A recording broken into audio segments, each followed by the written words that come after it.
Good morning, good day. Today is Monday, and it is March the 1st. And today, our subject matter, I just showed you that film. That's what is called a Bollywood film, meaning it's an Indian movie.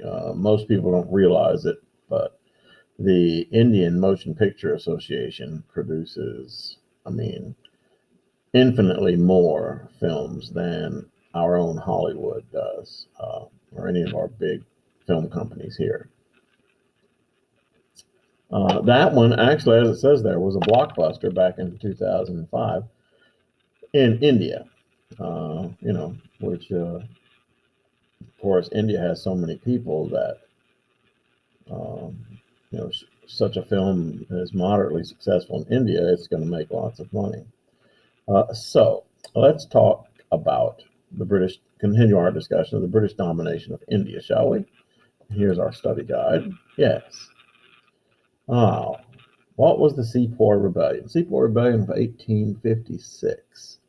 Once again, if you've ever seen the film Indiana Jones,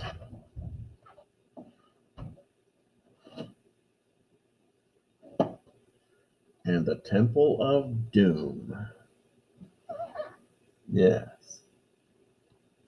This one is about not the Seaport Rebellion, but it is about the remnants of the Thuggee cult that was wiped out by the British during the Seaport Rebellion. But let's get back to it. So, what are sepoys? And we actually talked about this before. Sepoys, once again, are native Indian troops who served in the British Army in India. Basically, they were used to keep the Indian people in line, obeying British law. This is a part of indirect imperialism. Pardon me.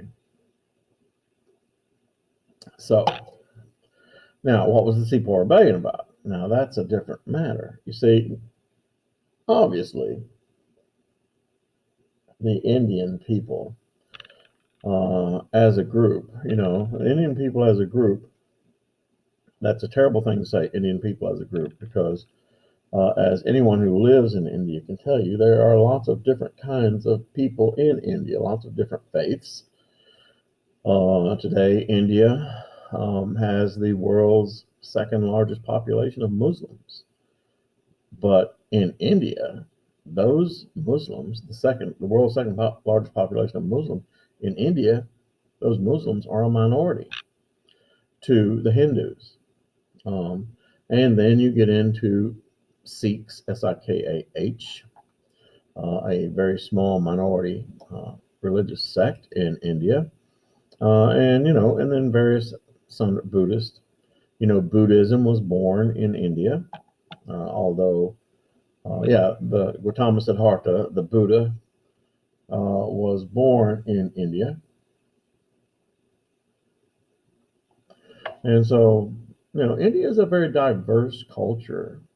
Hinduism itself is a religion that has, and India has about a billion people living there. In Hinduism, there is one God. Wait for it. One God for every three people. 330 million gods in India. It's very complex. Well, so what was the Seaport Rebellion about of 1856? And it was a bloody uprising, by the way, quite violent. A lot of Indians got killed, lots of Indian people got killed, and a lot of British people got killed before it was put down. So anyway, the Seaport Rebellion, basically, of course, is rooted in the simple fact that the Indians did not, as a group, one thing they could agree upon was that they didn't like the British, basically living there and making money off them and telling them what to do. And the Seaport Rebellion arose out of a rumor. There was a rumor that, the new rifles that the sepoys were issued They were single shot rifles, but instead of the old things where drop the ball down the barrel, pour the powder down the barrel, tamp the barrel, bring it like this. It was a breech loading. In other words, you broke the rifle like this, and you took a single shell, or you popped open the chamber, and you took a single shell, and you placed it into the chamber by hand to fire. But now that's not all. The shell, of course, the gunpowder is here, the payload is here in the shell. But on this end of the shell, the entire package was wrapped in paper, the paper that would burn off during the firing of the weapon. But the problem was, this part of the bullet, you had to expose the powder. So how do you do that? You bit off this paper end of the powder. Now, the paper was covered with an oily substance to help keep the powder dry. Actually quite ingenious. But that was just it. What was the oily substance? Well, rumors immediately began to spread throughout the sepoys, the Indian troops, that the oily substance was cow fat and pig fat. Now, you say, okay, so, well, you have to remember that all of the sepoys, or at least the great majority of the sepoys, were either Muslims or Hindus. Okay, you're still going. Well, if they were Muslims and this cartridge was covered in pig fat, for Muslims and Jews, pigs are an unclean animal, and that to put one in your mouth is an abomination. It's a sin. And for Hindus, some of you may know that in Hinduism, the cow many Hindus are vegetarians, and cows have an elevated place in Hindu culture. I mean, it's no secret, cows wander the streets in India unmolested. And so the point of the matter is that if this rumor were in any way true, and by the way, it wasn't, but if this rumor were true, then for these Hindus and Muslims to put this to their mouth was an abomination. It was blasphemous. It would send them to hell. And so that rumor, you might say that's a really silly rumor, but there are a lot of silly rumors that go around, such as some pizza place in Washington, D.C. that was supposed to be harboring children for consumption. And people believed it and still do. But yeah, the rumor spread like wildfire through the ranks of the sepoys, and the sepoys revolted. Probably, once again, the biggest cause of this, because the sepoys wanted the British out of India. So, and the revolt was bloody. It lasted like 18 months, I believe, and there were atrocities on each side. The British used a tactic called the British Wind. And the British Wind would be basically what they would do. They would take the leaders of the rioting Indians and they would strap them in front of a cannon barrel and then fire the cannon. Yeah. And I mean, lots and lots of Europeans got hacked to pieces during this thing. It was terrible. The Sikhs did not go along with the Seaport Rebellion, which is one of the reasons why to this day Sikhs in India are kind of not exactly a favored minority. What were the effects of the Seaport Rebellion? Number one, control of India was taken away from the British East India Company and given directly to the British government. Also, this rebellion fueled and continued the racist attitude of the British towards, there's that terminology again, their little brown brothers. We talked about little brown brothers, didn't we? Didn't we? Yes, we did. Go back to Roman numeral 12. Yeah. So, and it's racist. Yeah, the British began to distrust Indians for their color more and more. The British enjoyed the money they kept getting from India. Also, it increased distrust between British and Indians, a distrust that will just continue to grow. One of the offshoots of British control of India was that it united the great majority of Indians, both Hindus and Muslims, in a cause of Indian nationalism, meaning having an independent India, which would eventually result in the unification of India and the freeing of India in 1947 by a guy named Gandhi, Mohandas K. Gandhi, which in this humble person's opinion,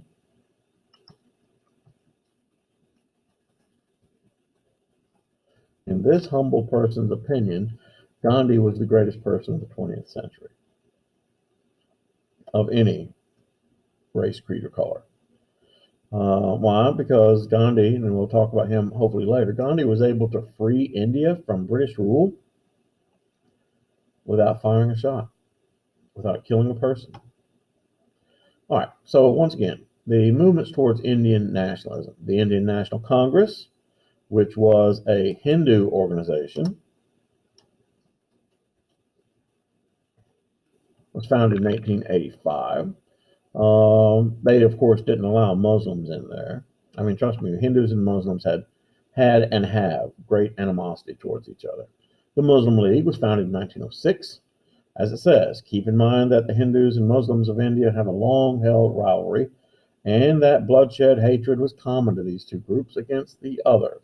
They could agree on very little, and this racial religious hatred continues. It does to this very day. The nationalists of India were inflamed by the Partition of Bengal. Bengal is right now where Pakistan is. It's around the Indus River, along Hindu and Muslim lines in 1905. This resulted in acts of terrorism on both sides in India, Hindus versus Muslim. The British then in 1911 divided the provinces in a different way along geographical boundaries. Okay.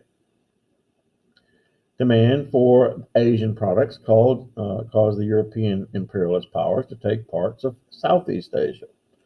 There were three main colonial powers in Southeast Asia. The British, of course, who controlled Burma, Singapore, the French, who controlled French Indochina, what we now call Vietnam, and the Dutch, who controlled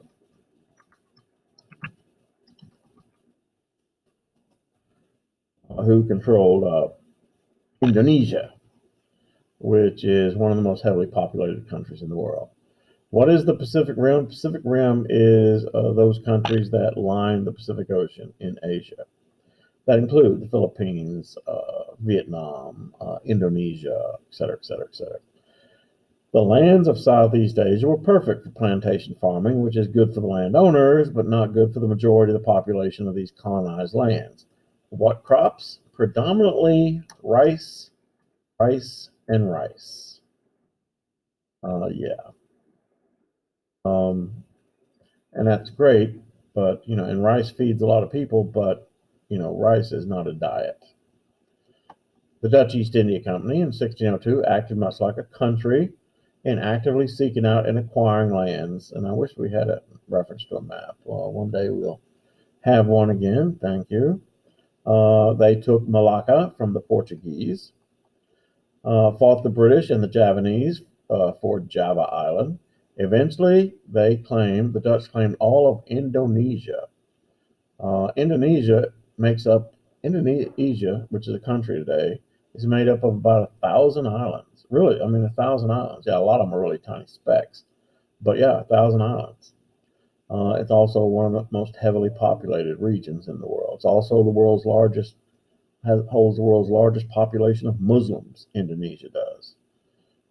They were driven for the desire for oil and rubber, which will later make these islands attractive to the resource-starved Japanese in World War II. The Dutch moved in and permanently set up a class system which of course had the Dutch on top and Indonesian natives arranged below them. They set up a racial hierarchy. So the British, always out for a good seaport, seized the land of Singapore. I'm going to get a map, don't I? So why don't we pause? Okay, and we are back. And yes, I went off and found a map because I kept referring to it.